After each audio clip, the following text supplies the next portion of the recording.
Sirpa. Mhm. Kuulin töissä semmoisen hauskan jutun.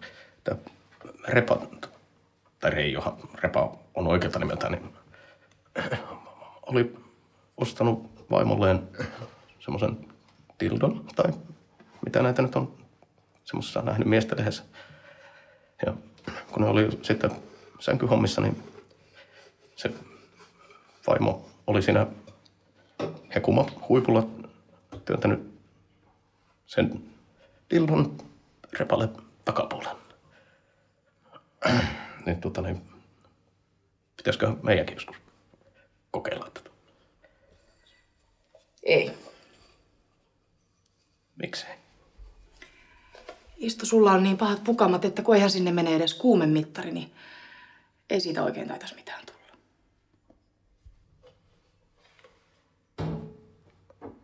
Onhan se vähän niinkin.